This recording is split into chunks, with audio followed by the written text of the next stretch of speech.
So this video will talk about rebuttals, or just responses to any substantive claim made by the other side, and what goes into them and how to go about them.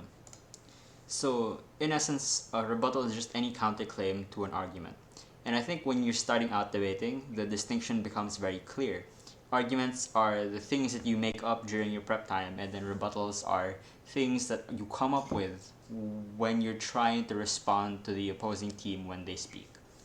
I think though, the more you debate, the muddier this distinction gets, and I think that's because I don't think there's a very meaningful distinction here. Some of your arguments will feel like they directly counter or respond to an opposing team's arguments. Some of your rebuttals will be very argumentative in nature. They construct and they are built in a way that is very similar to the previous video on arguments. And so, while I think it's useful for judges, for teams, to have an understanding of rebuttal and argument, I don't think that the distinction is incredibly meaningful a lot of the time. And it's just to help organize material, categorize it, and give you a framework of thought rather than any kind of hard and fast rule as to what is an argument and what is a rebuttal. And I think there can be many types of rebuttals. We'll talk about four main ones here. The first is disproving or refutation. The second is mitigation. The third is co-optation, and the fourth is weighing. The first is disproving and refutation. I think this is the most intuitive one. And in essence, it's just saying that an argument isn't true. And this can be as simple as saying that a factual claim is actually false. So for example, let's say the motion is this house's Netflix would continue to have a subscriber-based model.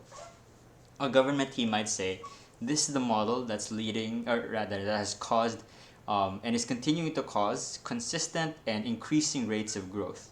Whereas on op, you can just say that that's no longer the case. The pandemic, because people were forced into their homes, made a lot of people get Netflix subscriptions. But now you can see a noticeable drop in the rate of growth of the company in terms of, at the very least, its subscriber base.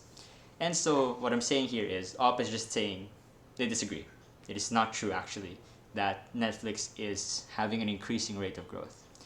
Most often, this goes into grounds that are more contentious, though. So it's not always, here's a fact, and the other team says, your fact is false, here's actually what is true. So for example, let's say the motion is this house supports the assassination of heads of terrorist groups. The government team might claim, if you assassinate the head, then the members get scared off because they could also be assassinated and therefore they won't engage in terrorist activity.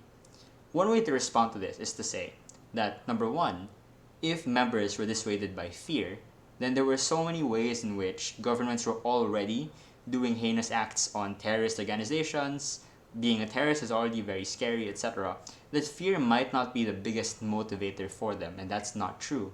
Instead, when you assassinate the heads of terrorist groups, what happens is that because they have a cult of personality, they're seen as heroes, the death is one that is seen as martyrdom, and it often invigorates terrorist groups. It makes them and pushes them to act even more rather than scaring them off, and so on. So these two claims, I think, aren't factual. They're not de facto true. But a lot of your refutation is having to go into giving better reasons as to why your claim is more true than the other team's claim, giving the judge more logical reasoning as to why what you're arguing is true. So disproving and refutation is effective because if you prove that the argument isn't true, then all the impacts don't follow. So let's say the argument for the terrorist motion was that the terrorist members will no longer engage in terrorist acts, will save so many lives, will make sure the terrorist group dies. That's really important in a debate like that. But if you prove that the proof for it is false, then none of those things happen. You don't save lives. You end up even causing more death if people actually push to engage in more terrorist activity. Second is that it's a bit ineffective, however, when both teams have compelling reasons and the truth is somewhere in the middle. So very good debates will often have teams proving their arguments very well. And even though they're the opposite things, they'll give pretty good reasons for why both are true. And so you would need other kinds of rebuttals to deal with those when it's either when you've already spent so much time trying to disprove but your opponent continues to give more and more proof. or if it's just a very believable claim and disproving might not be the best or most strategic option to take on. That's where the second thing comes in. So you have mitigation, which is disproving the extent to which an argument is true or relevant. So say in the motion, this House believes that developing countries should heavily tax migration. The government team here could claim that if you tax migration, nobody will migrate. People will no longer migrate, especially to developed countries, because there's such a big tax. The opposition team here could say that that's a bit extreme. In fact, this will only deter people who can't afford to pay the tax. So, if you migrating to another country will give you more money than if you had stayed, even if there was a tax. You might still migrate. Or let's say you're fairly wealthy, you just want to live in a country that is developed, then a tax might not affect you so much. So you see what this rebuttal is doing. It's not disproving the claim. It's not necessarily saying that taxes don't deter people from migrating. It's just saying it's not as big an impact, or it's not as large a group of people as government is saying. And so you're not disproving or flipping the argument. You're just saying it has a limited or a smaller scope than government might have initially said it had. And this is effective when you're dealing with arguments that claim to be very impactful, that claim to have such a large scope, when really they're not as impactful as the team might make them seem to be. But it's ineffective if it's used on its own, because even if you're mitigating a very big impact, say you make it like a medium or a small sized impact, it's still an impact, and that might still benefit the other team. So oftentimes, you want to use this kind of rebuttal in conjunction with another rebuttal or another argument.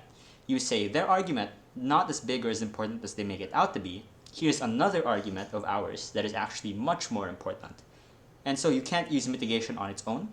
You have to use it in conjunction with other debate tools. The third is co-optation.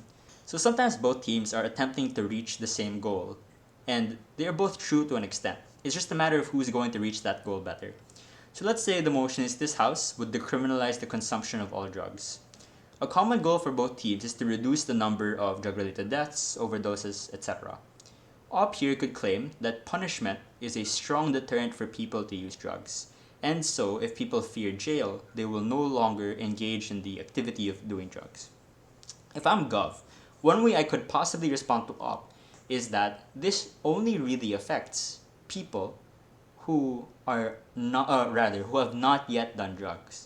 But this is not true for people that are already using drugs, because they might already be chemically hooked, or they might already rely and are dependent on drugs.